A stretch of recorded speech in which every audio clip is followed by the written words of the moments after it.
Welcome back to the Rock Your Retirement Show.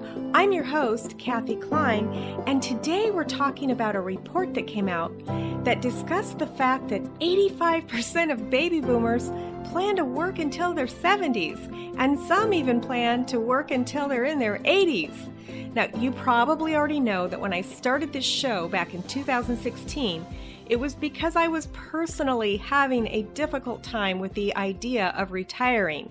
You might be in that same situation, struggling to determine whether you should retire at all. Maybe you don't think that you have enough money to retire, or maybe you don't know what you would do with your time. Today's guest host is a content developer and brand specialist. She actually works with businesses to create realistic content plans that help them grow and thrive. Now, what's a content plan? Basically, it's free information that helps let people know what you know, and once they know you, they might contact you to help them. For example, this show. It didn't start out as a content plan because I don't talk about money, investments, or insurance, but people wind up finding about me anyway, the fact that I sell Medicare insurance, and when they need it, they reach out to me. So that's what Kristen does. She helps people sort of laser target that. Now, if you listened to last week's show, you'll remember that I met Kristen Edens on Twitter. She has a lot of great ideas on retirement, so I'll be welcoming her to the show in just a minute. Last week, we explored where the idea of retirement even came from, and this week we're going to discuss that report, why 85% of baby boomers are planning to work into their 70s and 80s. I hope you join us for next week's show, where we'll be discussing whether retirement is even a good idea at all. I'm really looking forward to that show. And then the last episode in this series will discuss how hiring older workers can improve business. But before we start, I wanted to tell you that this episode is brought to you by the Medicare Quick Step-by-Step Guide for signing up for Medicare. If you are signing up for Medicare for the very first time, you know how confusing it can be. This guide is absolutely free, and it'll help you easily make the transition into Medicare. You can get it free right now by going to MedicareQuick.com/checklist. I better say that again. MedicareQuick.com/checklist. And best yet, I'm the founder of Medicare Quick, and I love helping people like you with their Medicare. Okay, I won't make you wait any longer. Let's just go ahead and bring Kristen on, who you probably know is one of my favorite thought leaders on retirement. Kristen, thanks so much for coming on the show. I really appreciate it. But before we start, just in case there's some new listeners, give them your short story on how you got to where you are. Keep in mind, we only have 20 minutes. I know. And every one of us has such a long story that it's hard to condense. But I started out as playing the game of life, going to school, graduating, working the corporate job, and moving on. It just didn't work for me. It didn't fit for me. And so in the back, I was always doing what I always wanted to do, which is writing. And eventually the time came that what I was bred to do or groomed to do wasn't working anymore. I let go of that and pursued my own business as a content developer. And you reinvented yourself. You just didn't change your business. You changed your entire life. I changed reinvention is a perfect way to describe it. Yes, I changed my entire life and just a whole different path. And there's so many paths ahead of us. Which one do we choose? Exactly. Mm-hmm. So today we're going to talk about why baby boomers are working into their 70s. But before we do that, let's talk about the different generations, because there are basically 5 generations that I'd like to point out. The first is the traditionalists. These are people that were born before 1945. And then baby boomers were born between 1946 and 1964. And then Generation X was born from 1965 to 1980. I find interesting because it used to be 1966, and then they realized there was a 2-year gap where there were people that didn't fall into anything, so they changed it. Yeah. And then Generation Y is also known as millennials. And they were born from 1981 to 1995. And then we've got Generation Z, which is born from 1996 to 2012. So why do you think these baby boomers are planning on working so long? I know that we did talk a little bit last week, but the article, does talk about something called bridge jobs. Right. And I'll just give you a couple of examples to the listener. I'm sure you know what these are, but bridge jobs might be something like teaching, social work, counseling. Basically, it's a bridge between full-time work and retirement, or a temporary short-term job right after your full-time career. And people who are attracted to these kind of jobs are usually people who aren't fully ready for retirement. So in addition to the teaching, social work, and counseling, where they have more say over what they're doing, there's also second careers as real estate agents. I know a lot of people who are doing that. Maybe driving. Like right now, you could go online right now and get a job at Uber or Lyft and use that. Also music. Okay, I know several people that are sort of dabbling in musicians, and then what you're doing, becoming a writer. Right. And so, so what do you think about these bridge jobs? I think what you said already is reinventing ourselves. So those bridge jobs we're looking at what we've done with our past 20, 30 years in whatever field. And we're seeing an opportunity open up to us that wasn't there before, or it was tamped down because it just wasn't acceptable. Right. So we are looking at going into, what do I want to do? Here's the big question is, what do I want to be when I grow up? Right. Because we are now allowed to ask ourselves that question once again. You don't have to be 10, 20 or on the verge of entering college or whatever. We're entering a new phase. You know what I find interesting? This whole thing about teaching. So I find it fascinating because you can get a job, as long as you have a 4-year degree, you can get a job teaching English to people in China. And you can make like $20-25 an hour just sitting at your computer, helping kids in China learn how to speak English. And it's not just China. And this is never leaving your home, just on the computer. And I know tons of people too who will go overseas.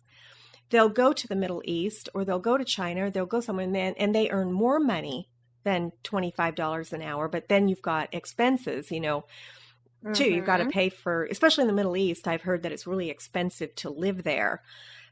I think that's fascinating. It is fascinating as well, because we're allowing ourselves to open up the potential, the possibilities. To the world, not just your neighborhood. I mean, it's just crazy. Like you're writing, and people from all over are reading your writing.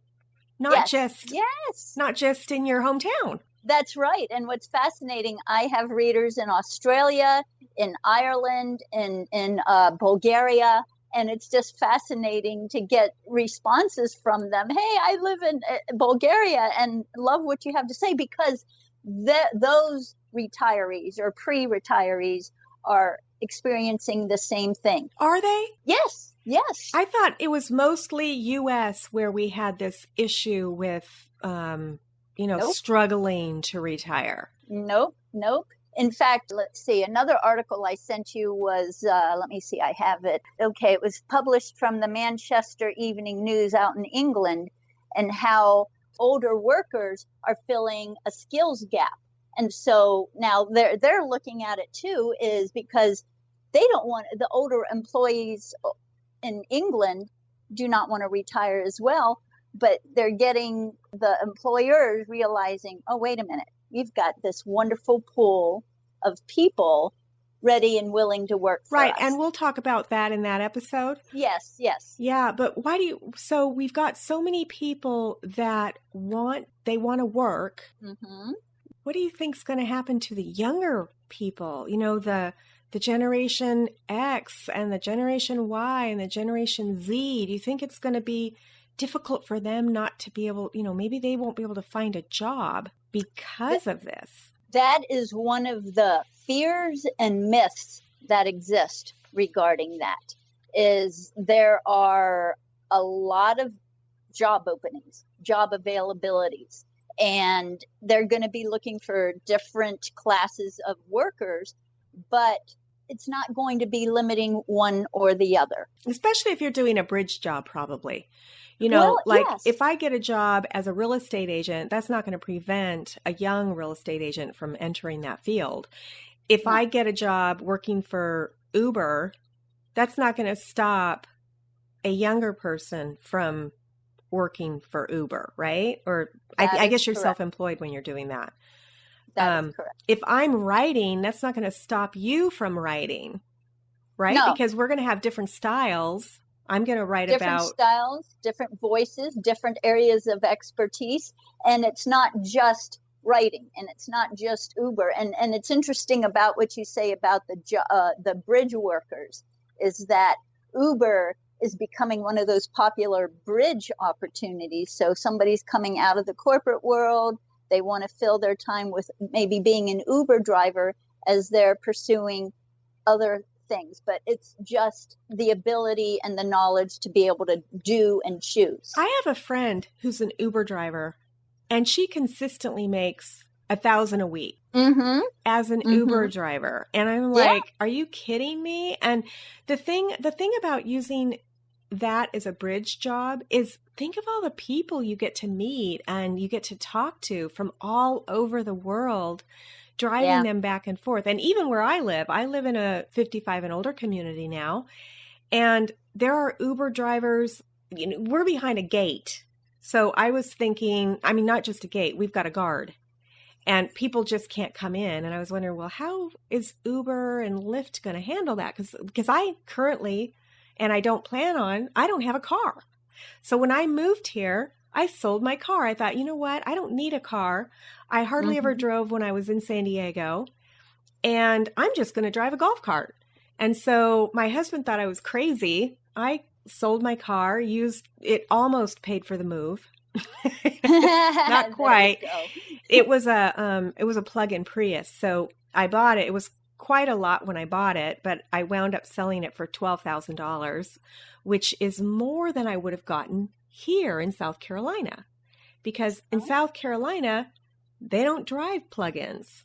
Or if they do, there's nowhere to charge your plug-in. And the Prius does, you can drive gas. It's not just electric.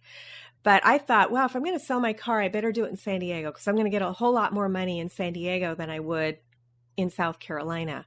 And I never drive it. My husband we talked about it for maybe 2 months before he finally gave me the okay to sell my car. And here I am with no car. So I was thinking, well, how do I if I need to go somewhere, how am I going to get there? And so I thought, well, maybe Uber or Lyft. And we do have it even here. There are some Uber and Lyft drivers that live inside the gate. Ah, very nice. Yeah. So, I don't know how old they are because I haven't called them yet. I haven't had the need to it, but I'm assuming they're not 90. But who knows? I guess I wouldn't know until I tried it, right? Well, I interviewed 2 Uber drivers to get their input on this precisely. And they were both in their 60s. And one mentioned by name somebody an Uber driver who was 81. Oh my gosh, 81. I know. So it's just like, why not? And that's the thing. That goes back to, why are people choosing to work longer? And is it going to be a problem for the other generations? It's in our own minds that we think it's going to be. Or if I do this, my adult child or my grandchild may not be able to.